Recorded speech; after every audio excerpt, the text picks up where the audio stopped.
Classificação dos escoamentos. Continuação do vídeo anterior. Nós classificamos os escoamentos em função da trajetória, de tempo e de rotação.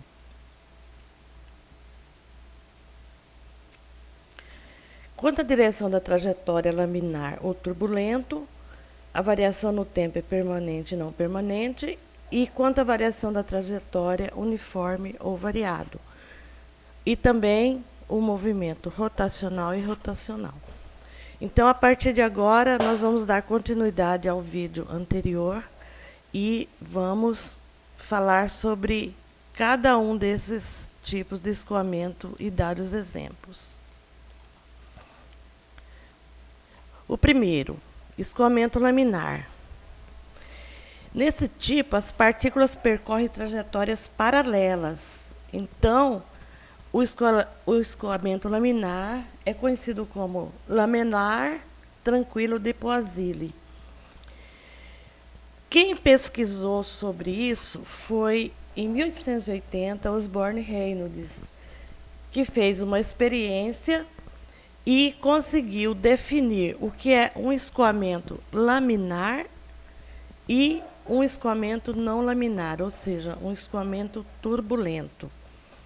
Então, essa experiência eu vou falar lá na frente com mais detalhes, e aqui eu vou só falar de uma forma geral. Você observa na figura 9.16 um recipiente com fluido água e é colocado dentro desse recipiente uma tubulação transparente e injetado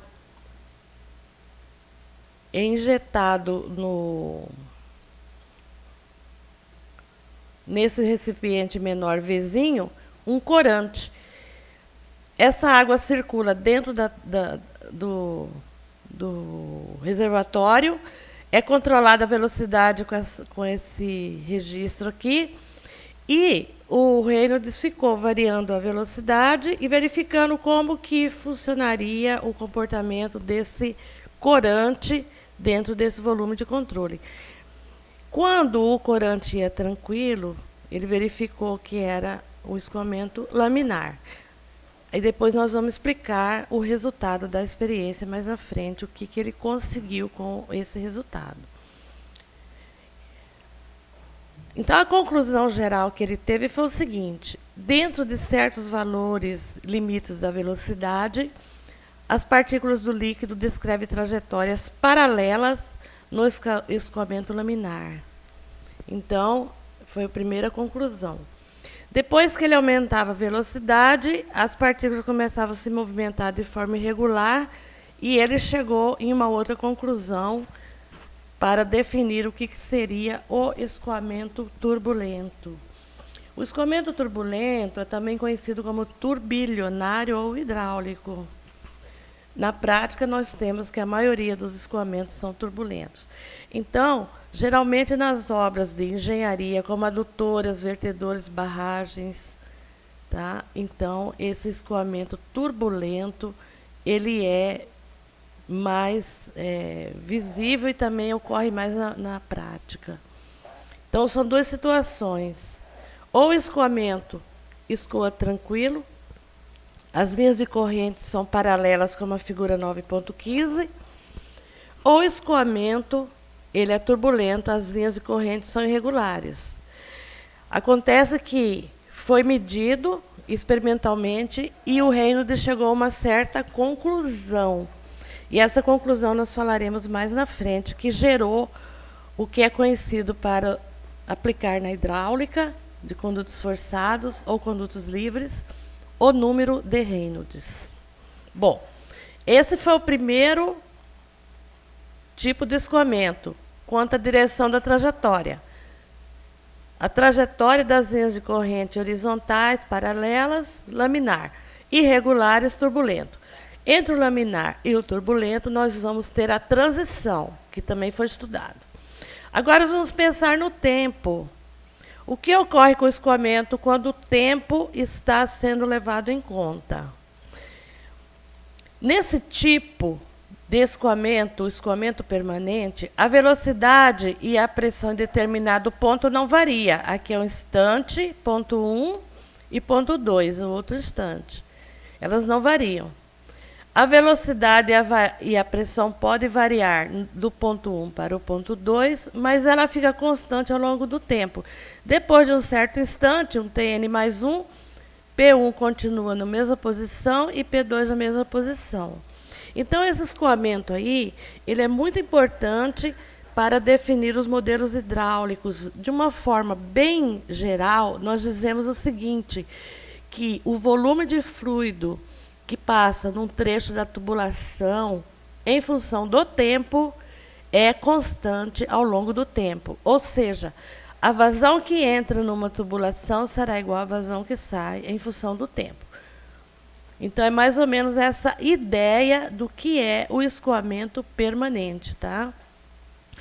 Aqui nós temos umas análises matemáticas a respeito desses conceitos, e aí nós vamos concluir que, em função do tempo, não há variação das vazões. Então, aqui, nesse exemplo número 1, eu vou mostrar para vocês como que pode ser analisado esse escoamento. Nós podemos citar aqui o líquido em um recipiente no qual se mantém o nível, a superfície constante. Segundo, o que ocorre na tubulação entre dois reservatórios, que seria esse segundo exemplo aqui. No escoamento permanente, as trajetórias das partículas do líquido são curvas invariáveis no tempo. Cada linha de corrente coincide com a respectiva trajetória da partícula. Logo, a forma de cada linha de corrente não varia com o tempo, no caso do escoamento permanente. Então, um exemplo bastante usual é o que nós temos em um grande reservatório. Escoamento de líquido pela tubulação do recipiente R, no qual se mantém livre a superfície livre. Então, aqui eu tenho esse nível de água, aqui eu tenho uma tubulação saindo uma certa vazão. À medida que o tempo passa, ao escoar o fluido por essa tubulação, o nível vai abaixando. Aí, nesse caso, não é o escoamento permanente. Para ele ser considerado permanente, eu tenho que manter esse nível constante. E como que se faz isso? Através da retroalimentação do reservatório. Se coloca um fluido aqui alimentando aqui, a água vai saindo aqui na tubulação, mas o nível do reservatório se mantém constante. Isso aí utiliza muito nos decantadores, nas estações de tratamento de água, que vocês vão aprender na matéria tratamento de água. Manter o nível dos decantadores de uma forma constante para que as partículas possam decantar e limpar a água. Então, aqui é um exemplo também na sua residência. Você tem uma boia na caixa d'água, você está utilizando a água, saindo água na torneira, no chuveiro, etc., e você está alimentando, mas a boia está mantendo um nível constante. Outro exemplo é o princípio dos vasos comunicantes. Quando você interliga dois reservatórios, abre aqui, aí eles se equilibram e ficam no mesmo nível. Lembrando que aqui, estando aberto, superfície livre, significa que está sob pressão atmosférica. Vocês aprenderam isso na hidrostática, que a pressão atmosférica, quando está livre, ela é tomada como referência e P0 é igual a 0. Isso foi aprendido em hidrostática. Então, são dois exemplos aqui, em que o escoamento é permanente. Ok? O escoamento não permanente, as variáveis em função do tempo ocorrem. Nesse caso, a velocidade e a pressão em determinado ponto varia com o tempo, figura 9.21. Então, ela vai variando em função do tempo, o nível vai abaixando e acontecendo as variações da vazão. Então, é um escoamento não permanente. Ele também é chamado de variável transitório e diz que a corrente fluida é instável. Então, a gente verifica, por exemplo, Na figura 922, eu tenho um reservatório. Aqui está escrito orifício. Orifício é um tipo de medidor de velocidade que é colocado nas tubulações ou colocado nos reservatórios, e há um modelinho matemático que proporciona a medida da saída da vazão no orifício para verificar o volume que sai do reservatório no tempo. Então, chama-se orifício, estudaremos no futuro isso aqui. Então, o fluido sai aqui no reservatório e, à medida que o tempo passa, o nível vai abaixando. Ou seja, o escoamento não permanente não se mantém constante o nível do reservatório. É o contrário desse da figura 9.19, que eu mantenho constante. Então, é fácil de entender.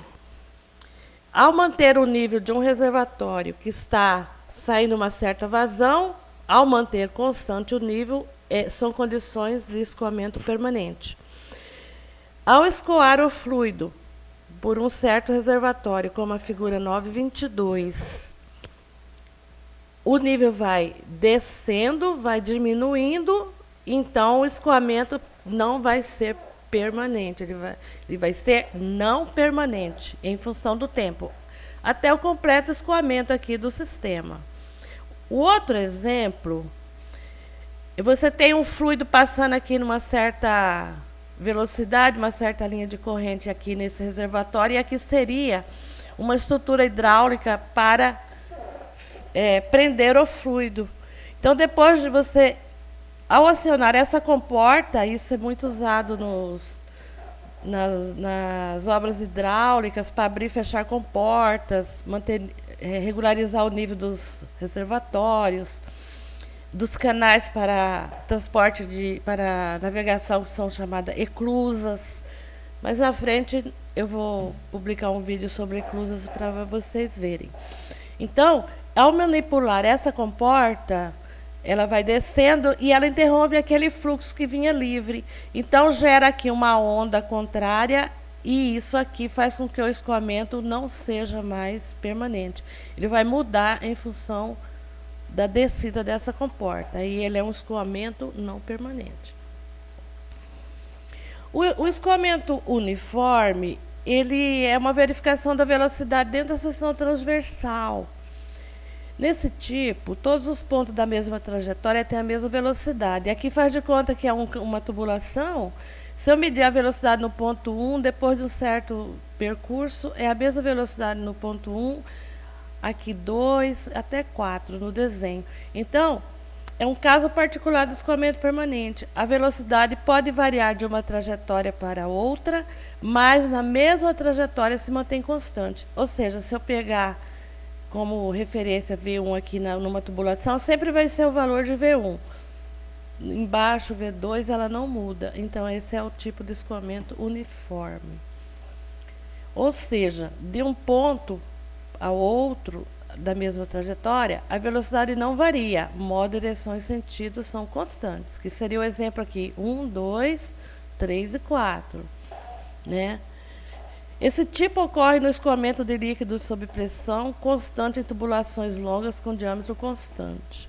No escoamento uniforme, a seção transversal da corrente é invariável. Então, é um estudo que existe para nós definirmos as velocidades em tubulações que têm diâmetros diferentes. Quando nós formos estudar a equação da continuidade, nós voltaremos a falar sobre isso. Como fazer com que o escoamento seja permanente em tubulações de diâmetros diferentes. Então, vamos fazer exercícios lá na frente sobre isso. O escoamento variado, neste caso, os diversos pontos da mesma trajetória não apresentam velocidade constante no intervalo de tempo considerado. Por exemplo, correntes convergentes originárias de orifícios. Aqui é um desenho que tem um reservatório, e aqui é uma seção transversal, você está vendo em corte, e o fluido vai sair aqui, representando as linhas de corrente. Então, aqui nesse trecho, tá, o escoamento é variado. Então, os orifícios são medidores de velocidade. Para vocês terem uma ideia, em hidráulica tem capítulos à parte, só para estudar os orifícios. Existem os orifícios, os bocais e os vertedores, que são medidores de velocidade para chegar na vazão. Então, existe capítulo à parte só para tratar sobre os orifícios. Então, nas correntes divergentes provocadas pelo alargamento da seção. Então, a variação brusca da seção transversal e o escoamento ocorre de forma variada. Nas correntes, aqui o outro exemplo, você olhando à vista, olhando uma seção transversal menor e uma maior, o fluido escoando aqui, então há um alargamento da seção e há uma mudança no comportamento também da velocidade. Isso aqui nós vamos estudar lá na equação da continuidade. O que ocorre com as velocidades quando eu tenho estreitamento da seção ou alargamento? Então, vai ser o estudo dentro do tópico chamado equação da continuidade. Então, esse escoamento variado ocorre muito na prática também. Outro exemplo se chama golpe de Ariete. O golpe de Ariete também são estudos bastante complexos da hidráulica. Para vocês terem uma ideia, o golpe de Ariete é estudado até a nível de pós-graduação, especialização, porque é muito complexo esses estudos. De uma forma bastante simples, eu tenho aqui um reservatório, saindo o fluido aqui na tubulação, está aberto. Se eu fechar bruscamente aqui o registro, vai ocorrer uma interferência no comportamento hidráulico aqui na região aqui, e que se chama de golpe de Ariete. As velocidades são bruscamente interrompidas, e aí cria-se uma nova velocidade chamada celeridade da onda, e além de emitir ondas sonoras. Então, isso aqui são estudos bastante complexos nas adutoras, porque as adutoras elas são grandes tubulações sobre grandes pressões, e se por algum motivo, uma falha técnica, o bombeamento ser interrompido, o fluido, ao ser aduzido para um certo ponto mais alto, e ao sofrer essa brusca interrupção, a tendência dele é voltar. Ao voltar, ele pode arrebentar as tubulações. Então, esses projetos de adutoras têm determinados pontos que são colocados equipamentos hidráulicos para evitar que os golpes de Ariete destruam a tubulação. São chamadas de chaminés de equilíbrio, que é uma outra área da hidráulica que se estuda. Então, se ocorrer isso e não tiver esses mecanismos hidráulicos para dissipar a energia dessa propagação dessa onda contrária, as tubulações se arrebentam. Por isso que vocês veem de vez em quando filmagens, agora que todo mundo tem um celular na mão, onde tem um rompimento de tubulação, você vê ao vivo até as pessoas filmando. Certamente houve algum problema, pode ter sido um golpe de Ariete. Outro exemplo do golpe de Ariete é quando você aperta a válvula da descarga. Você interrompe aquele fluido que está sob pressão na tubulação, aperta a válvula e libera o fluxo da água para limpar o vaso. Você ouve um barulho ali, sempre. É a celeridade da onda, que além das ondas, das velocidades do fluido, gera uma onda sonora. Então, você, ao apertar a válvula de uma descarga, você praticou um ato chamado, na hidráulica, golpe de Ariete. Agora, para resolver os problemas dos golpes de Ariete nas grandes tubulações sob pressão, existem os dispositivos hidráulicos próprios. Podem ser válvulas que se abrem automaticamente, podem ser válvulas que se fecham e desviam o fluxo para uma outra tubulação de apoio. Vai depender de como o projeto foi implantado para esses eventuais casos de interrupção dos escoamentos dos fluidos, que altera todo o comportamento hidráulico. Você fez o projeto para ele ir em situação de escoamento permanente uniforme, por algum motivo houve interrupção do fluxo e ele bruscamente se torna turbulento, variado, e existe também um outro tipo que se chama gradualmente variado. Então, há muitos tipos de escoamentos que ocorrem dentro das tubulações. Mas sempre há soluções para as instalações hidráulicas para que resolva os problemas. Então, são exemplos de escoamento variado. O escoamento rotacional e irrotacional já são muito mais complexos, tá? E nem é objeto do nosso estudo na graduação. É estudado mais nos cursos de pós-graduação. Mas então, de uma maneira geral, isso é o que nós temos. Vamos voltar lá na tela. Como eu disse na aula passada, para os futuros estudos da hidráulica, em condutos forçados e condutos livres, os modelos serão aplicados como laminar, permanente e uniforme, que são as formas mais simples para vocês aplicarem as equações e resolver os problemas do saneamento básico. Turbulento, não permanente e variado são mais complexos. Aí requer estudos mais sofisticados, experimentais e etc. Geralmente, esses estudos são pertinentes a especializações e cursos de pós-graduação. Para os cursos de graduação, nós temos o laminar, permanente e uniforme. Bom, então, isso, pessoal, são as ideias que nós temos com relação como que na hidráulica vai se aplicar as equações. As equações definidas para escoamento permanente uniforme não podem ser aplicadas nos escoamentos turbulentos e não uniformes.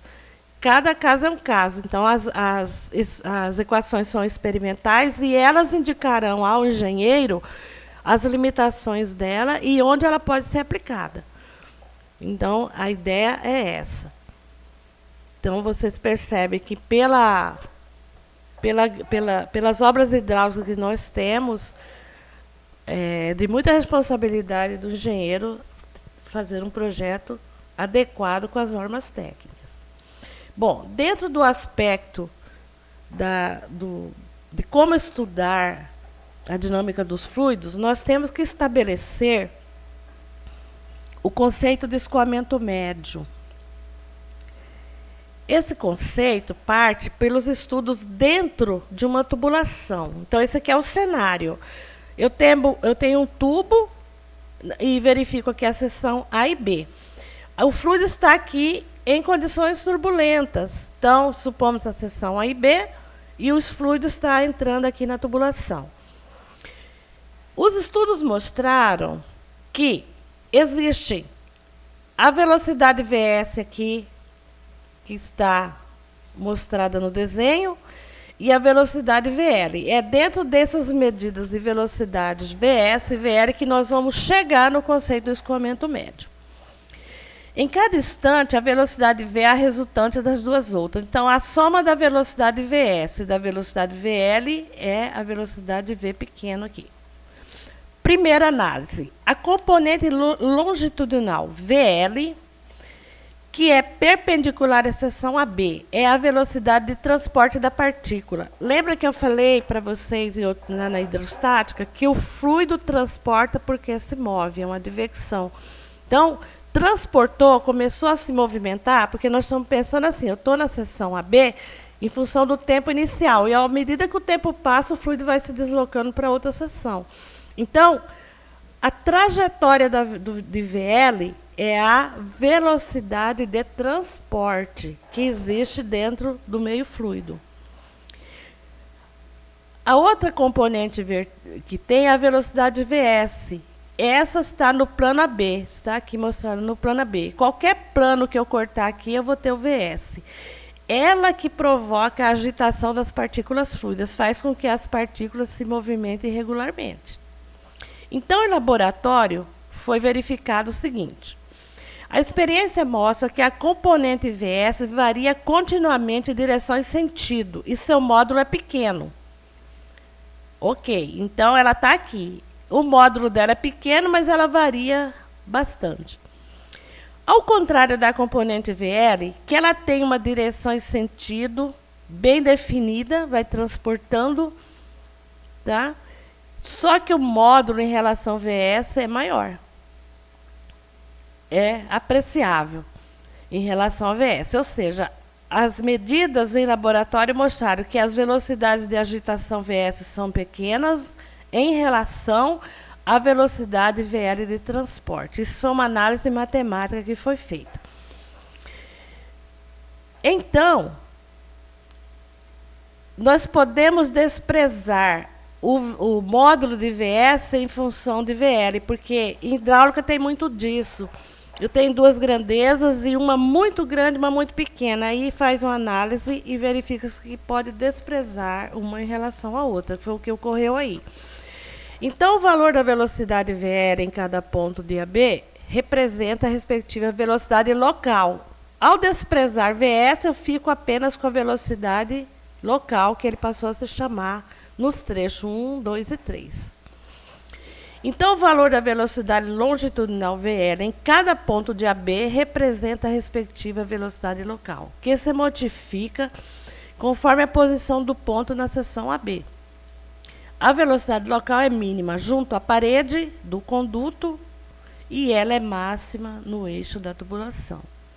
Assim, na seção transversal da figura 929, perpendicular à direção do movimento, nós tomamos os pontos 1, 2 e 3, cujas velocidades locais são medidas experimentalmente chamadas de V1, V2 e V3. Quantas medirmos aqui nesse trecho?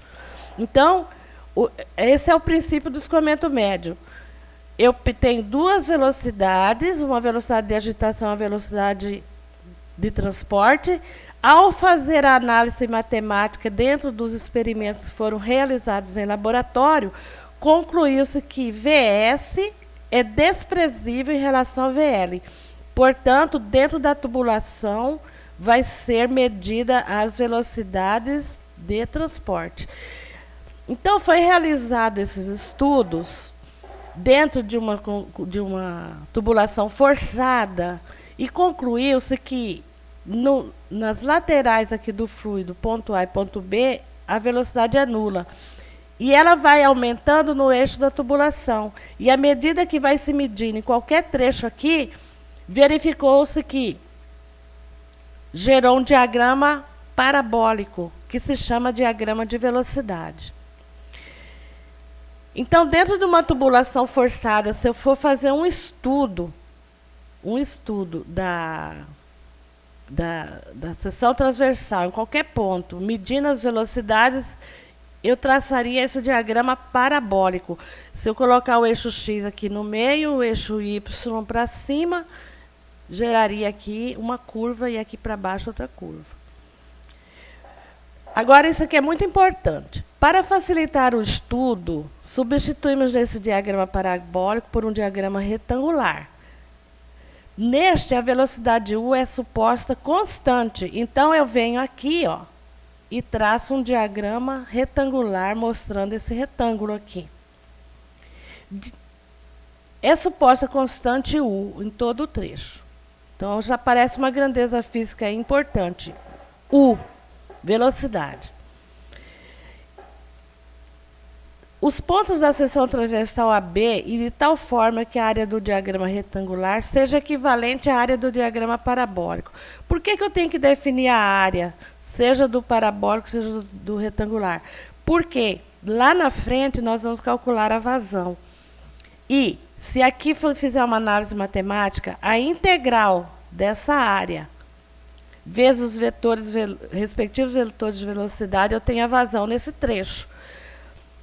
Então, é uma simplificação do diagrama real medido em laboratório.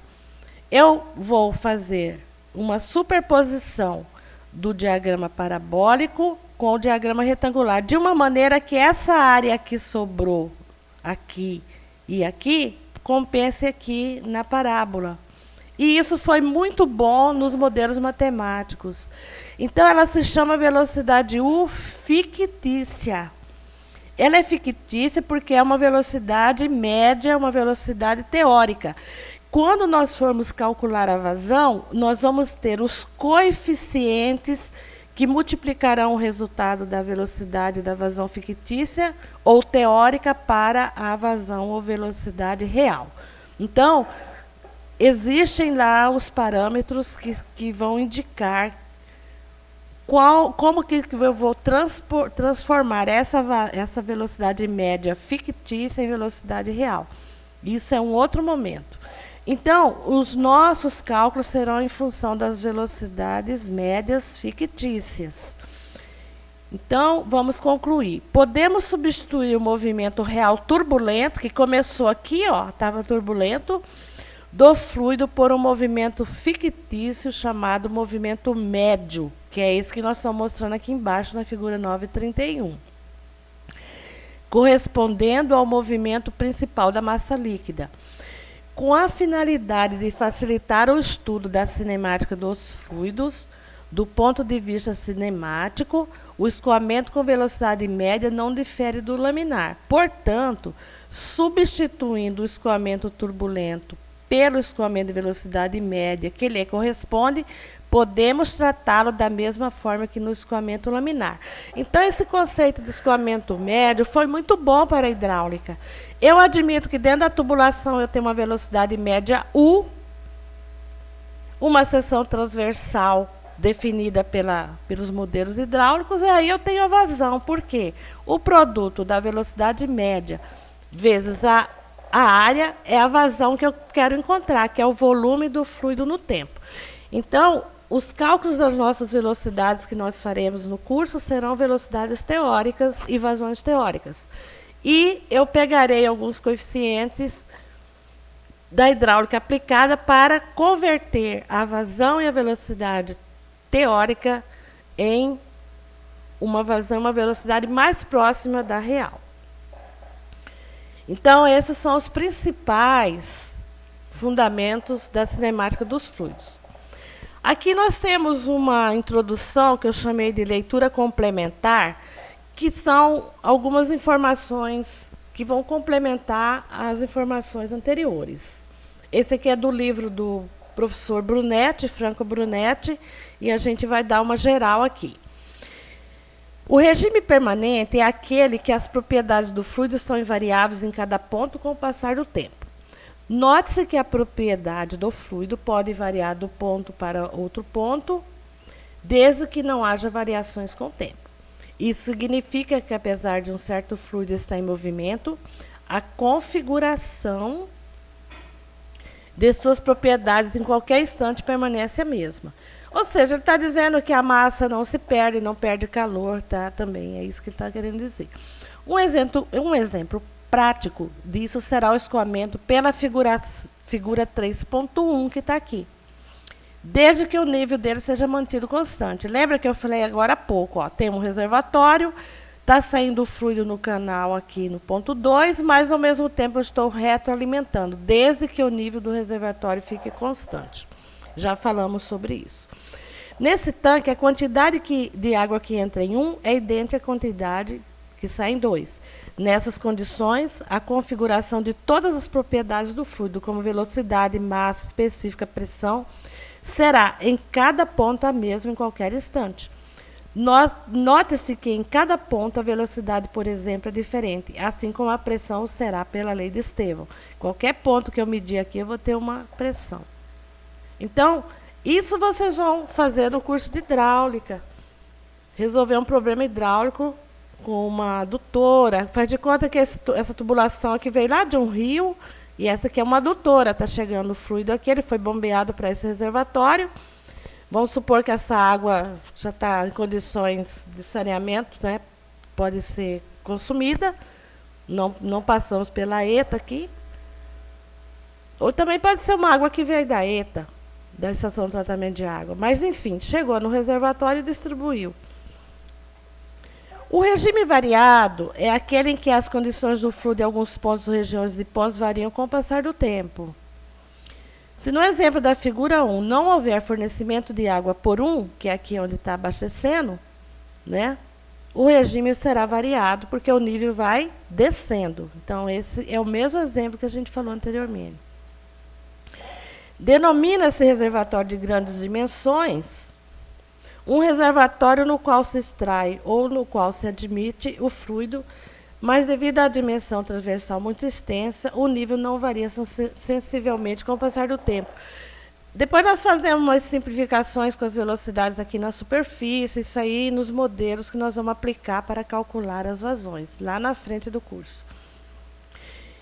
Em um reservatório de grandes dimensões, o nível mantém-se aproximadamente constante com o passar do tempo. de forma que o regime pode ser considerado aproximadamente permanente. A figura 3.2a mostra um reservatório de grandes dimensões em que, apesar de haver uma descarga de fluido, o nível não varia sensivelmente com o passar do tempo. Ele poderá ser considerado permanente. Então, é aquilo que eu disse para vocês, quando o reservatório é muito grande, as dimensões são tão grandes que as interferências das velocidades são pequenas. Então, você pode considerar como um escoamento permanente. A figura 3.2b, que está aqui, mostra um reservatório em que a seção transversal é relativamente pequena em face da descarga do fluido. Isso faz com que o nível dele varie sensivelmente com o passar do tempo, havendo uma variação sensível da configuração do sistema, caracterizando o regime variado. Aqui seria, por exemplo, poderia ser um bocal, um orifício. Aqui está, abriu a torneira, vamos falar assim, abriu o registro e a água vai saindo lentamente. Aqui um pouquinho do escoamento laminar e turbulento. Aqui é uma explicação mais detalhada da experiência de Reynolds, que eu disse para vocês que ia chegar um momento que nós íamos falar um pouquinho mais. Vamos ver como funciona essa experiência. Seja, por exemplo, um reservatório com água. Então, o reservatório, como eu disse anteriormente, né, a nossa referência quase sempre é a água, então nós vamos ter um reservatório com água aqui. Um tubo transparente é ligado ao reservatório e no fim deste, uma válvula permite a variação da velocidade da descarga da água. Então, tem um dispositivo hidráulico aqui, uma válvula que abre e fecha para ficar observando o que ocorre dentro da tubulação. E essa tubulação é transparente para enxergar o fluxo, como está ocorrendo o fluxo. No eixo do tubo é injetado um líquido corante no qual se deseja verificar o comportamento, figura 3.3. Então, aqui está todo o esquema da experiência. Nota-se que abrir um pouco a válvula, portanto, pequenas velocidades, forma-se um filete reto e contínuo do fluido colorido no eixo do tubo. Então, ele abre lentamente, o fluido escoa lentamente e ele verifica que o desenho que esse corante faz são retilíneas o caminho do corante, certo? Então, é bem tranquilo. Então, seria no tubo 3, aqui. E aqui é o corante, ao abrir, o corante passa aqui em função da velocidade que tem dentro dessa tubulação transparente aqui. Continuando. Ao abrir mais a válvula, essa válvula aqui, 5, o filete começa a apresentar ondulações e finalmente desaparece a uma pequena distância do ponto de injeção. Ela começa a ficar irregular. Nesse último caso, como o nível 2 continua descendo, né? Aqui continua injetando o corante, essa cor mais escura aqui, conclui-se que o fluido colorido é injetado, mas devido aos movimentos transversais do escoamento, é diluído no tubo. Depois de um certo trecho, ele começa a se difundir com a água também, esse corante, tá? Fatos denotam a existência de dois tipos de escoamentos separados por nudo de transição. Então, a primeira conclusão é, quando a velocidade está pequena, o caminho das linhas de corrente que esse corante mostra são bem homogêneas, paralelas, tranquilas. Então, é o escoamento que foi considerado laminar. Depois de um certo tempo que aumenta essa velocidade, ele passa por uma transição e, finalmente, ele fica bastante irregular. Aí ele passa a se chamar turbulento. Então, o Reynolds fez essas medições todas em laboratório para classificar os escoamentos, que ficou. O laminar é aquele que as partículas se deslocam em lâminas individualizadas sem troca de massa entre elas. É uma resposta. E lá antes nós dissemos que as linhas de corrente são paralelas. O escoamento turbulento é aquele em que as partículas apresentam um movimento aleatório, a velocidade tem componentes transversais, o movimento geral é bem complexo, então ele é irregular, turbulento, como o próprio nome diz. O escoamento laminar é menos comum na prática, mas pode ser visualizado por todos no filete de água de uma torneira pouco aberta. E no início da trajetória, também seguido pela fumaça de um cigarro, já que a uma certa distância dela nota-se movimentos transversais. Então são algumas observações que são feitas. Ao abrir uma torneira lentamente, ela escoa, as linhas de corrente são mais tranquilas, à medida que aumenta a vazão, vai ficando mais irregular. E você vê esse fluxo se tornar irregular. Então, depois de todos os estudos que foram realizados, ele chegou num número muito importante, e esse número está aqui registrado na equação 3.1, que vocês têm que aplicar na hidráulica, que se chama número de Reynolds. Então, ele concluiu o seguinte, experimentalmente falando, que o número de Reynolds é diretamente proporcional à massa da substância, do fluido, a velocidade média que a gente já definiu antes e o diâmetro de uma tubulação. Aí está D, diâmetro, por quê? Porque ele está analisando para um conduto circular. Na verdade, ele chamou isso aqui na equação original de L. Esse L se chama comprimento característico, que você vai adaptar para cada seção transversal. Aqui é para uma seção transversal circular, que é o diâmetro. E inversamente proporcional à viscosidade dinâmica.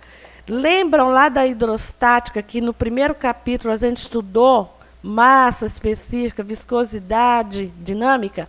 Então, o inverso aqui, ρ sobre μ, está indicando que a viscosidade cinemática também. Lembram que a viscosidade cinemática era a relação da viscosidade dinâmica pela massa da substância. E a conclusão, então, do Reynolds foi essa. Ou essa equação ou essa. Usa-se mais a segunda aqui na hidráulica. Essa expressão se chama número de Reynolds e mostra que o tipo de escoamento depende dessas três grandezas: velocidade média, o diâmetro da tubulação e da viscosidade cinemática, e não somente de cada uma delas. Tá? Então, isso aqui foi muito bem analisado por estudos chamados análise dimensional. A resposta dos experimentos foram satisfatórios e assim nós podemos classificar os escoamentos para as tubulações forçadas. Aqui é um exemplo para tubulações forçadas. Se o adimensional número de Reynolds for menor que 2.000, o escoamento é laminar. Se ele estiver entre 2.000 e 4.000, o escoamento se chama transição.